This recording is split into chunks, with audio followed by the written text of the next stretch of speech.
Assalamualaikum warahmatullahi wabarakatuh. Perkenalkan, nama saya Asyari MSN. Saya dosen tetap FFTV IKJ. Di sini saya mengajar editing, sejarah film dunia, dan dasar seni film. Pada pembelajaran kali ini, saya akan menyampaikan materi editing tentang prosedur kerja editing. Terima kasih. Wassalamualaikum warahmatullahi wabarakatuh.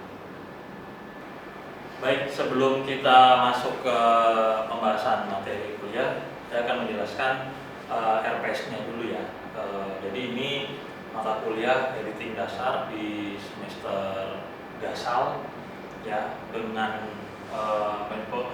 capaian pembelajaran umum semester itu mahasiswa mendemonstrasikan tahapan kerja dan gaya editing. Ya, antara fasilitas yang akan dibutuhkan adalah komputer, proyektor, tulis segala macam itu. Ya, lalu metode pembelajarannya nanti teori itu 20%, ya, praktek 70, ya, diskusi 10%. Jadi total 100 ya.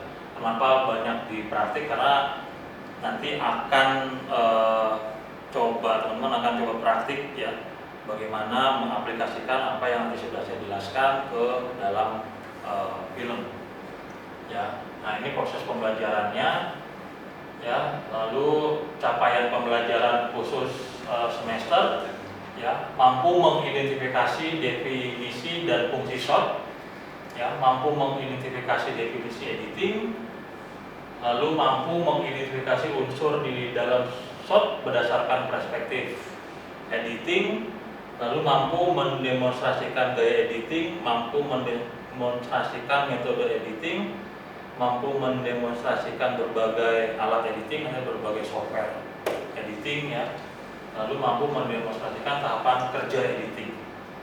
Nah, ini penilaian nanti yang saya gunakan untuk dalam satu semester ini ya. Absensi 10%, tugas 30, UTS dan UAS itu 30-30. Ya. Jadi totalnya ada 100 ya. Jadi teman-teman ada sekitar 4 kali boleh boleh tidak masuk ya. Kalau lebih dari 4 kali tidak boleh, nanti tidak bisa mengikuti UTS atau UAS seperti itu. Lalu masuk kelas ini jangan telat ya. Jadi 15 menit itu sudah saya telat, 15 menit, lebih dari 15 menit akan saya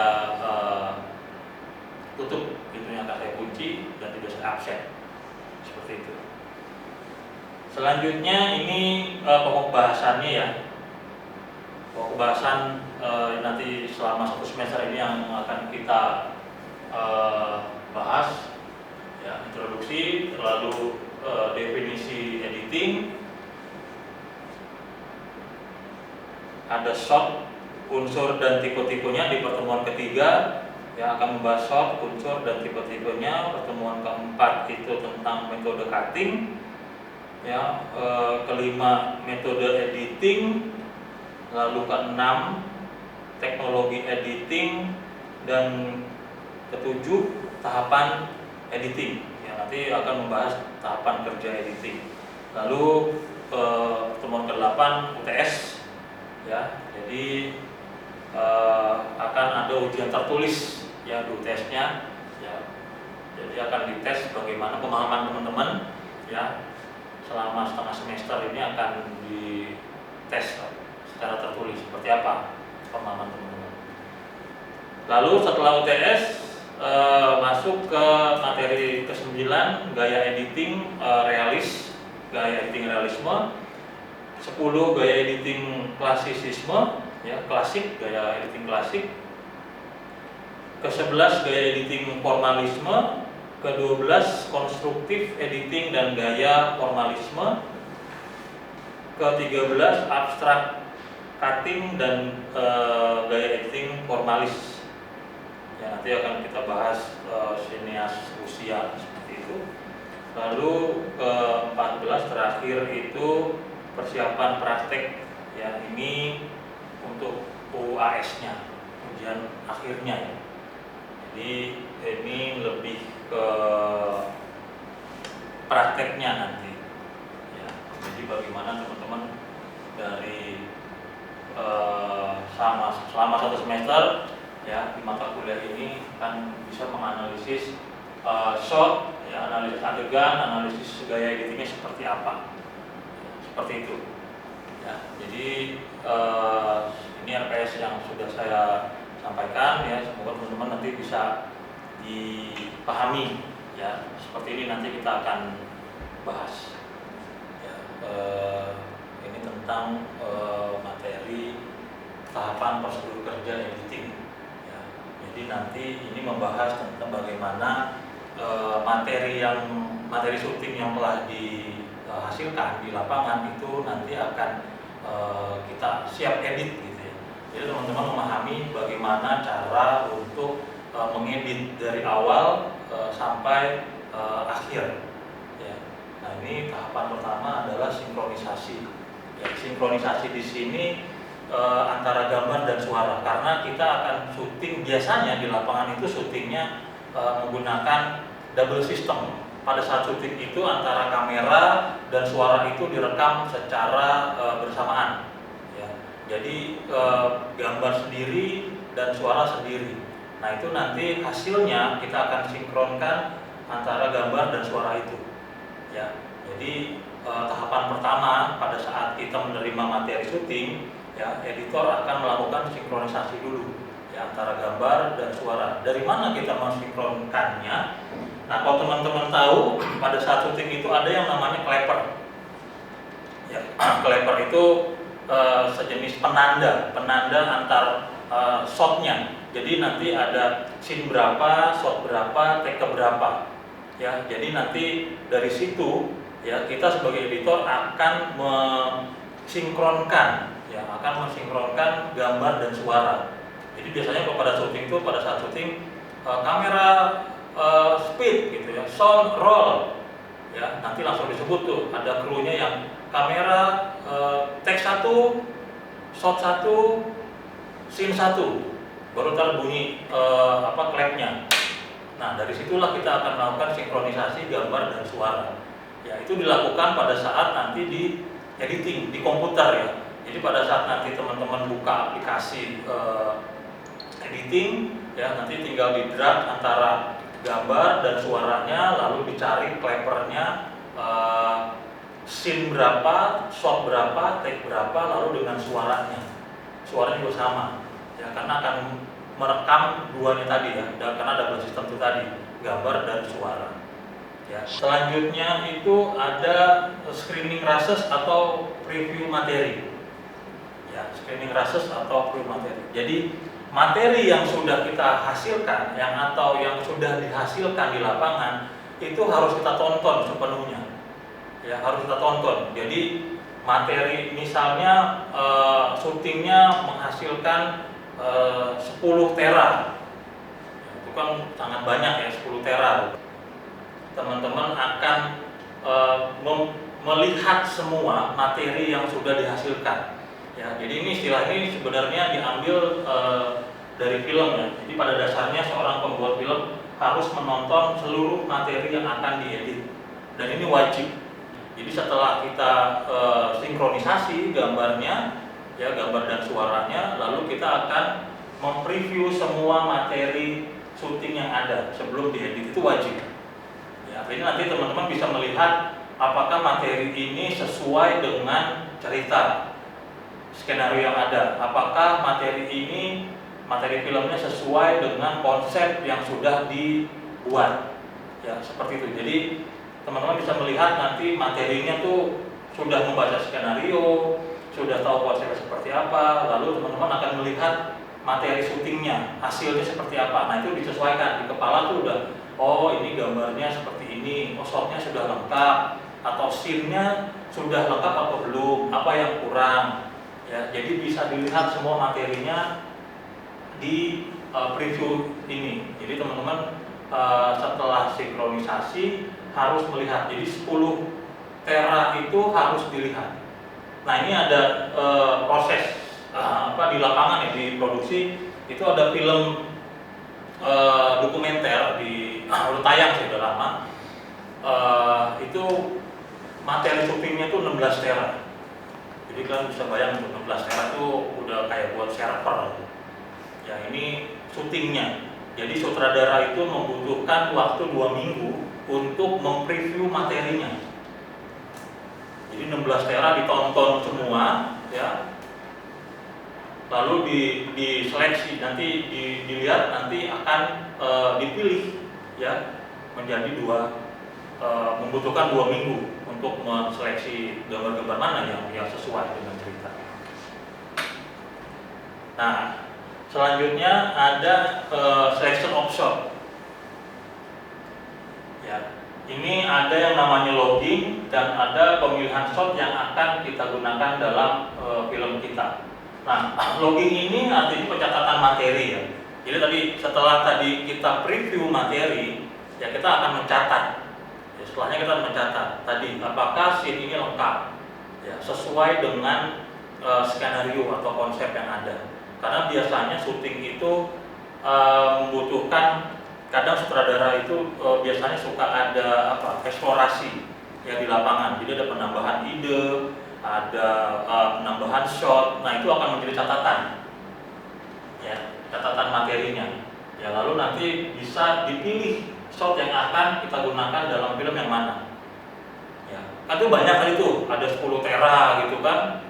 Sebenarnya kita nggak butuh semuanya itu, tapi makanya ada selection of shot ini. Jadi akan kita pilih shot-shot mana yang sesuai dengan cerita yang sudah ada, terutama dengan konsep yang ada. Seperti apa? Ya, jadi ini kita harus pandai nih, ya mencari shot mana yang sesuai dengan konsep skenario-nya. Ya, karena itu banyak sekali yang dihasilkan. Jadi kalau kalian nonton di bioskop itu film 1,5 jam, itu materinya udah pasti lebih dari 16 tera tuh. Ya, kalian nonton tuh materi sebelum editnya, jadi diedit jadi 1,5 jam. Ya, jadi perjalanan tuh panjang sampai film tuh dari mulai produksi, ya dari praproduksi, produksi sampai pasca produksi. Itu panjang, ya. Prosesnya. Setelah tadi sudah selection of shot, ya preview materi, selection of shot, ya lalu assembly atau assembling. Ya ini pada film cerita diartikan sebagai pengurutan seluruh shot yang ada secara numerik. Ya jadi berdasarkan nomor slide. Nah tadi kita omongin di awal masalah slide tadi tuh. Jadi scene 1, take 1, shot 1 itu akan berurut pastinya. Ya, scene 1, shot 1, slide 1. Terus nanti slide 1, slide 2, slide 3. Nah, kita akan mengurutkan berdasarkan nomor slide itu. Ya, jadi setelah kita preview materi, kita selection of shot dari 16 tera, kita seleksi lagi jadi misalnya 10 tera. Nah, dari yang 10 tera itu kita urutin di editing. Nah, ini tahapan ini sudah masuk ke meja editing ya. Sudah masuk ke meja editing untuk dilakukan pengeditan. Walaupun ini masih kasar, assembly. Jadi berdasarkan urutan dari slide. Misalnya slide-nya ada 100 slide. Nah, berarti kita diurutin karena syuting itu kan acak ya. Artinya syuting itu nggak urut. Ya, jadi kalau kita syutingnya ada di tim, terus di Cikini, terus di Senen gitu. Nah, itu pasti syutingnya nanti dari situ dulu, yang scene di Senen itu ada berapa. Ya, selesai di sana baru pindah ke tim. Ya, misalnya di Senen itu scene 1, scene 3, scene 4, scene 5. Di sini scene 2. Berarti kita harus dulu yang di sana. Di sana sudah selesai, di sini ambil scene 2, scene 7 yang nggak berurut. Nah, kita akan urutkan di assembly ini berdasarkan nomor slide itu tadi. Ya, jadi kita urutkan shot-shot yang ada, ya dari 1, slide 1, slide 2, slide 3 dan seterusnya itu hingga semuanya masuk ke dalam timeline editing. Ya, nah kalau di dokumenter ini lebih cenderung mengumpulkan dalam satu scene ya, atau satu peristiwa atau satu sequence shot yang akan kita edit. Artinya kalau di dokumenter itu karena lebih fleksibel ya, melihat momen yang ada di lapangan, jadi ngumpulinnya dalam satu scene atau dalam satu sequence. Jadi misalnya scene atau peristiwa tentang sekolah gitu ya, dikumpulin semua tuh, sekolah semua. Terus misalnya pasar di daerah mana dikumpulin dalam satu scene gitu ya. Terus nanti dikumpulin lagi misalnya pantai semua dikumpulin. Itu untuk memudahkan kita ya pada saat ngedit itu mencari data-data yang kita butuhkan sebenarnya. Sama seperti yang di assembly ini. Ya. Jadi kebutuhannya untuk memudahkan editor melihat yang tadi itu apakah shot ini sudah sesuai belum dengan skenario yang ada. Kira-kira seperti apa nanti yang mau kita edit gitu. Karena tadi di lapangan itu biasanya sutradara tuh eksplorasinya pasti ada penambahan materi ya. Nah, selanjutnya itu rough cut. Ya. Selanjutnya rough cut. Ini kita sudah memotong shot-shot dalam film. Ya, kita udah memotong nih shot-shot dalam film. Umumnya masih bisa berubah baik cutting, struktur maupun plotnya. Artinya ini progres ya. Rough cut ini progres. Jadi rough cut 1, rough cut 2, rough cut 3, rough cut 4 dan seterusnya. Ya, jadi ini progres. Ya, kita sudah memotong shot-shot dalam film, umumnya masih bisa berubah baik cutting, ya, struktur maupun plotnya. Jadi setelah tadi kita melakukan assembly, kita ngurutin slide 1, slide 2, slide 3 dan seterusnya itu, ya, kita akan menyusun sesuai dengan skenario yang ada. Ya, kita sudah motong nih, ya, shot-shotnya nih. Jadi kita sudah mulai nyambung lah. Jadi misalnya adegannya ngambil sesuatu gitu ya. Jadi ada masternya, ya, full shotnya, ya, terlihat seperti ini full shotnya, ya. Lalu ada close upnya, ngambil sesuatu. Ya, nanti disambungnya adalah jalan, ya. Saya akan mengambil seperti ini, lalu cut, ya, close upnya. Ya, paham ya? Jadi pada saat nanti diedit itu biasanya ada pengulangan adegan. Jadi shot pertamanya adalah saya jalan ngambil sesuatu, ini full shotnya. Lalu ulang lagi, ini close upnya. Ya, saya jalan ambil. Ya, nanti di editing, ya, di tahapan rough cut ini diedit sesuai dengan gerakannya.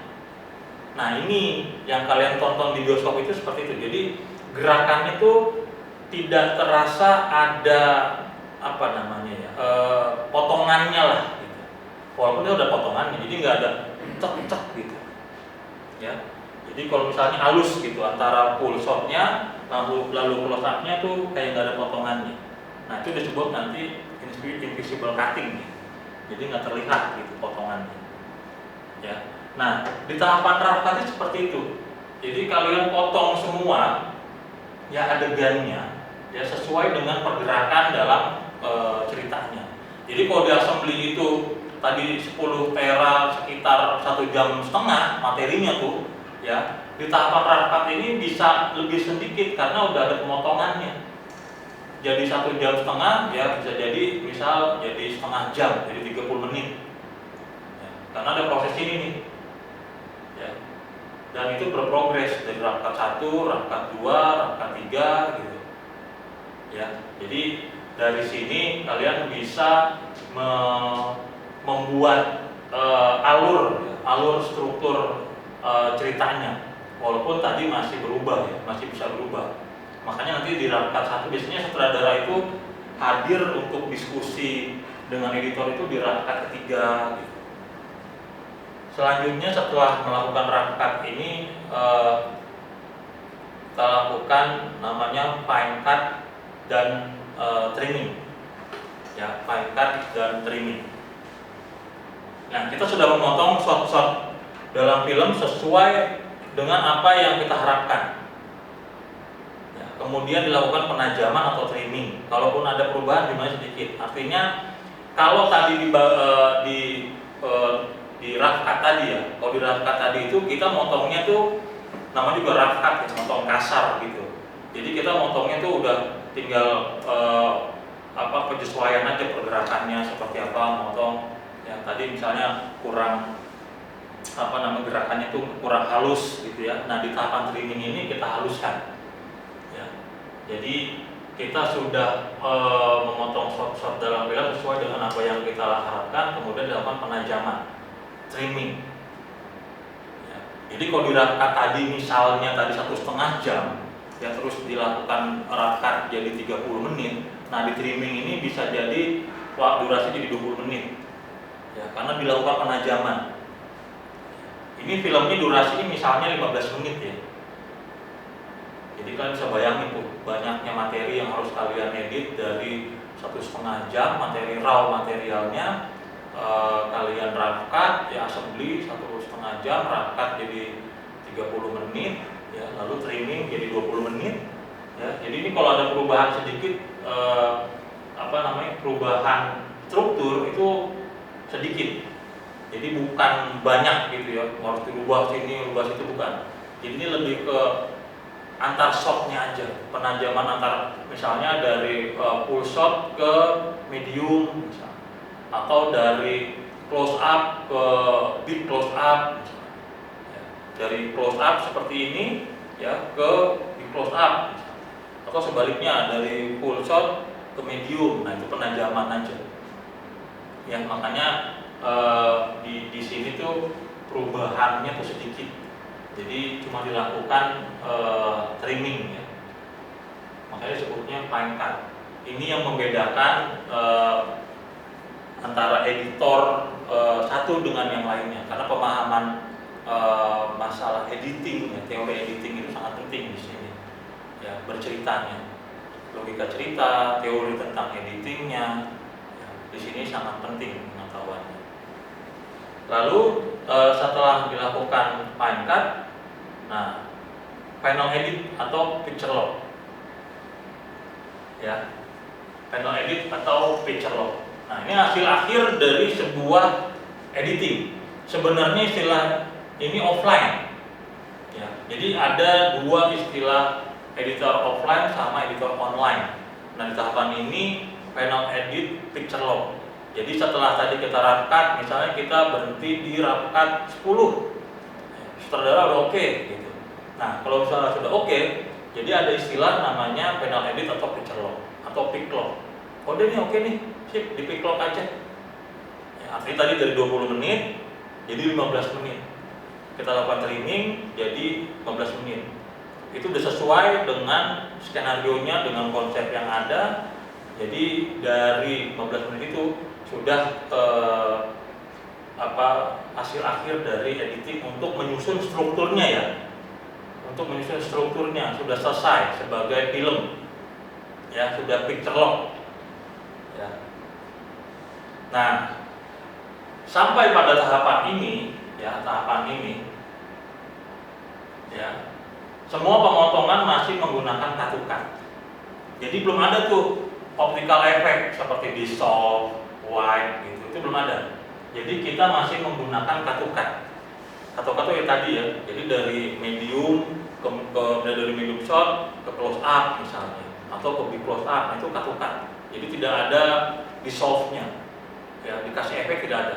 Jadi langsung cut aja gitu ya. Langsung motong dari medium langsung ke close up.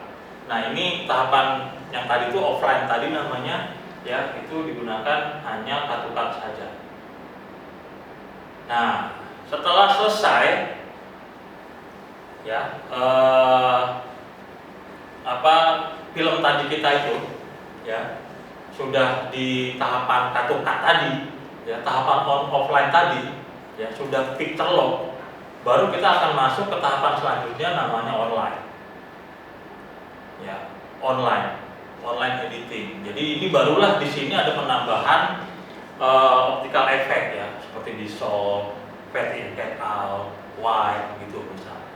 Ya, terus penambahan visual effect atau animasi buat di opening. Ya kan, kalau di film-film tuh ada openingnya di depan tuh. Ya, misalnya untuk membuat menarik lah. Ya, biasanya opening film itu pasti dibuat menarik biar nonton tuh mau terus nonton. Karena kan di bioskop itu kan kita nonton bayar ya. Jadi suka nggak suka, mau nggak mau nonton filmnya gitu loh. Ya, kalau di TV kan bedanya adalah kalau kita nggak suka kan tinggal putar. Oh filmnya nggak seru nih, putar gitu kan, pakai remote. Kalau di bioskop ya udah kita nonton, kita bayar, kita nonton gitu. Nah gimana supaya menarik? Nah dari ceritanya, lalu dengan penggunaan nanti ini penambahan visual effect sama animasi.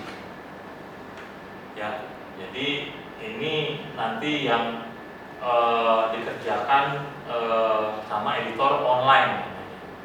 Ya, ada penambahan visual effect dan animasi. Nah, catatannya mengedit dokumenter ya sebenarnya seperti bermain puzzle ya, sehingga perlu kecermatan dan ketepatan dalam penempatan setiap shotnya. Jadi kalau teman-teman tahu puzzle kan, misalnya puzzle gambarnya harimau ya, harimau itu anggaplah skenarionya ya. Jadi pada saat kita tahu nih, kita ngelihat oh ini gambar kepala harimau, udah kita berantakin puzzle-nya. Nah itu berantakan tuh. Nah kita akan menyusun kembali sesuai dengan tadi tuh, kepala singa itu, kepala harimau itu ya, sesuai atau tidak gitu. Nah itu kita susun ya, sama kayak di fiksi juga seperti itu. Kalau di fiksi karena tercatat ya, tadi ada login segala macam, tercatat, jadi lebih mudah ya. Nanti mana shot satu, mana teks satu ya, mana shot yang oke, mana yang tidak oke, itu akan terlihat ya. Jadi sama seperti puzzle yang kita akan susun ulang ya. Makanya tadi di awal ada preview materi, kita melihat tuh materi yang ada seperti apa ya, lalu kita akan coba susun di assembly, lalu dirangkat, lalu di training ya, sampai akhirnya selesai di online. Oke, sampai sini ada yang ingin ditanyakan? Pak. Ya.